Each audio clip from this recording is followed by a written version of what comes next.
a little house. Father is given a job, a responsibility. Now he's walking with a gun, which is making mother very uncomfortable. And we're living next door to the headquarters of German command, which executed the family just before we arrived there. So any little suspicion, we could be next. And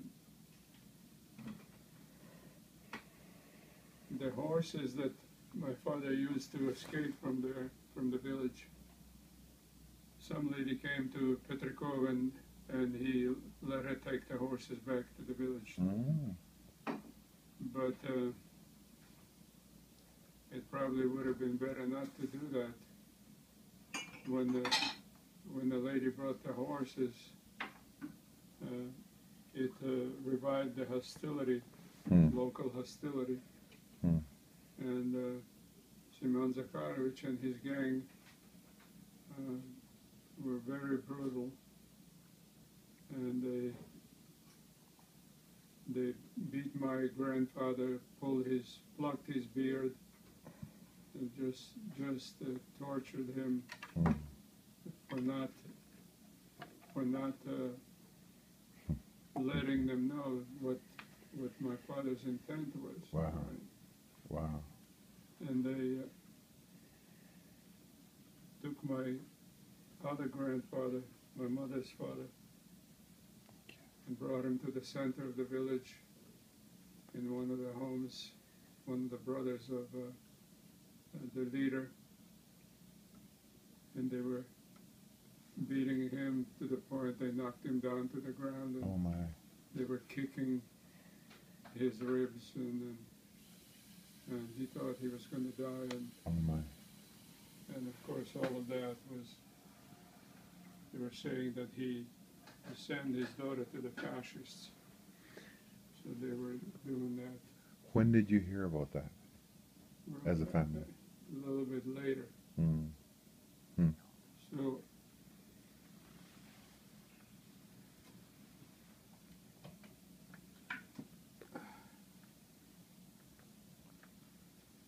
they also got hold of my father's cousin's mother, and they beat her to the point where she couldn't move. Oh my. She almost died there. And his younger teenage brother, they took him with them, and the night they were searching for us, and they took him into the swamps. They thought maybe he had some knowledge where we were hiding, and they were brutally beating him, and then they left him in the swamps. But he knew the area, so he made it back. And so that's in June. And also Uncle Simon, the one who was the architect of our escape. They blew up his hruba in the house. They beat him mercilessly, and stuff like that was going on day after day. And then after a while, they must have been in early August. My father's cousin got a word from the German authorities that the German command was going to send a unit, SS troop, from Moser to Shestavici, because Shestavici became like a center of partisan activity. Yeah. They were preparing attack on Petrikov. They already had some heavy artillery. And So he got word that the German command was going to send a unit which would come the way we always came from Mozer, Mm. across Skrigalo, Boloževići, and then Šestovići. Mm. And it wasn't going to go to where their camp is, but to the big village to the right. Mm. So this cousin asked the German authority if they would allow him to intercept him somewhere by Skrigalo, so he could go with them, so they wouldn't kill the family members. Mm. Because the intent of SS troop was to go and just desolate everything my. over there. Mm. So he left 2 days in advance, and he made it across all the swamps, and he knew the territory well, so he intercepted them between Skrigalo and Boloževići. Mm. Walked out on the highway with a white flag, Mm. and he's gone up in the air, so they didn't shoot him. And he had the little certificate from the authorities to allow him to come and protect his family in the village. Mm. Did it work? Yeah, when he got there, on the day that the German command decided to do the shake-up over there,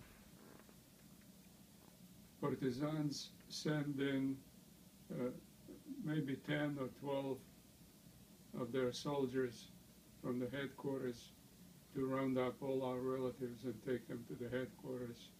I don't know what the intent was, to kill them or to do what. Hmm. But they collected the relatives, and overnight they were keeping them on the edge of the village where my mother's father lived, Hmm. there by the river, and where the big cemetery is. Mm. And so there was Uncle Simon and the rest of the close relatives and grandfather, and so early in the morning, my grandmother got up and she was making pancakes for these partisans that came to Mm. escort them to the headquarters. And they were putting their moccasins on. They didn't have shoes. They just had these moccasins they made out of willow tree bark. Mm. Mm. And as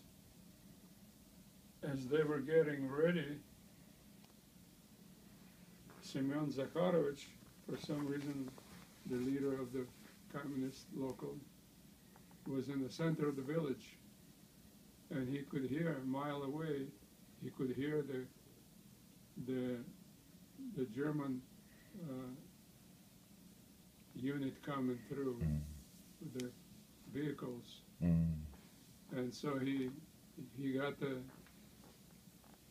the message quickly. So he ran through the village, screaming, "Germans are coming! Mm. Germans are coming!" Mm. And so everybody ran in every direction. Wow. And when the word got to where my relatives were held by partisans at grandma's place, partisans grabbed whatever they could and ran into the forest Mm. and abandoned everybody. Mm. And so when everybody ran into the forest, the relatives also got up and they ran into the forest too, because they have no idea what's going to be. Yeah. Germans, it was like the Germans are coming at that time. SS Army comes, that's a death sentence. So my grandparents and the relatives, except Uncle Simon, instead of running to the forest, he ran to the center of the village. Mm. It was like he either got confused and didn't think straight. Mm. To him, Germans were coming like to liberate him. Mm. The Germans don't know who is who over there. Yeah. they see a man running on the street and they cut him down Right. with a machine gun. Yeah. Just cut him across. Wow. And he lived 3 days and nights Oh dear. and was pleading for somebody to shoot him. And that cousin, father's cousin, told me when I talked to him in Chicago years later Mhm. that the German soldier shot him and he died and was buried there by the big bridge, Mhm. right there by the swamp. And the rest of the relatives ran into the forest, and the German army went after them. Of course, Germans come to kill the partisans to them. Everybody in the forest is partisans. Mm. If they stayed in a village, then they would be treated as civilians. But if they ran into the forest, Oh my. they treated the partisans, and so they shot women and children and Mhm. elderly, anybody they could see. It was like a hunting exhibition. Mm. And both of my grandparents were captured, and my aunt. They were captured in the forest and brought to village. And this relative that went over there was able to claim them, that they were relatives, and they were released. Mm. And so the Germans took hold of the village pretty much for the rest of the August. Mm. And they were sending out search parties to find where they can find resistance partisans to clean out. So